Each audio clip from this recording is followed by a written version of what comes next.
ఒంటరితనం అంటే నీ మనసుతో నువ్వు ఉన్నప్పుడు, నీ ఆలోచనలతో నువ్వు ఉన్నప్పుడు, నీ మనసులో ఎలాంటి బాధ, దుఃఖం, భయం, బోర్డమ్ అనేవి ఉన్నాయో అదే ఒంటరితనం. ఒంటరితనం ఏదో కోల్పోయిన భావనలో ఉండడమే ఒంటరితనంగా మనకు అనిపిస్తున్న భావన. దేనికోసమో ఎదురు చూడడం, ఏదో కోల్పోయిన భావన, దేనికైనా ఎదురు చూడడం వల్ల మనలో కలిగే ఆ మానసిక ఒత్తిడి, మనతో ఉన్నప్పుడు మన ఆలోచనని మనం అంగీకరించలేకపోవడం, మన దుఃఖాన్ని మనం అంగీకరించలేకపోవడం, మన బాధని మనం అంగీకరించలేకపోవడం, మన జీవితాన్ని మనం అంగీకరించలేకపోవడము, మనకు మనమే ఒక అరగంట సేపైనా మనతో మనం ఉండలేకపోవడం, ఇదంతా ఒంటరితనం యొక్క లక్షణాలు. ఈ ఒంటరితనం వల్ల మనము అనేక మానసిక రుగ్మతలను మన మనసులో మోసుకుంటూ ఎప్పుడూ ఒంటరితనాన్ని అనుభవిస్తూ ఉంటాము.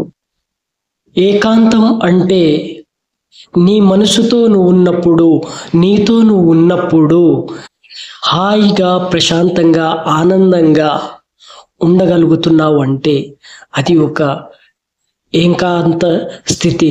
అంటే దేనికోసము ఎదురు చూడని స్థితి ఏకాంతము.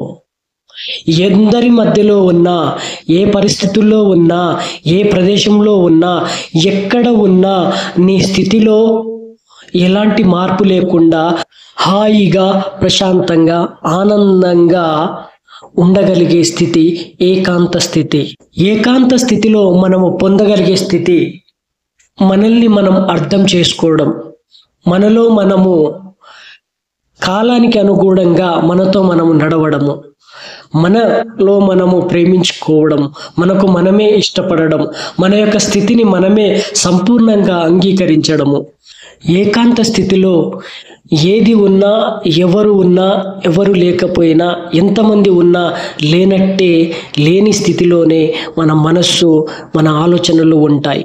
కానీ ఒంటరితనంలో మనము ఏదో కోల్పోయాము, ఏదైనా వస్తే మనకు ఆనందము, ప్రశాంతత వస్తుంది అనేది ఒంటరితనం యొక్క ఆలోచన స్థితి.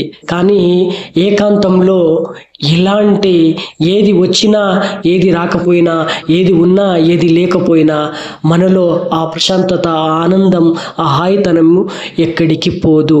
ప్రయత్నించండి. ఒకవేళ మీరు ప్రయత్నించాలనుకుంటే రోజుకు ఒక అరగంట, గంట సేపైనా మీతో మీరు గడపండి. మీ ఆలోచన స్థితి ఏంటో మీరే గమనించండి. మీ మానసిక స్థితి ఏంటో మీరే గమనించండి. మీకు ఎలాంటి ఆలోచనలు వస్తున్నాయో గమనించండి, వాటిని చూడండి. అప్పుడు మీకే తెలుస్తుంది మీ మానసిక రుగ్మతలు ఏ స్థాయిలో ఉన్నాయనేది.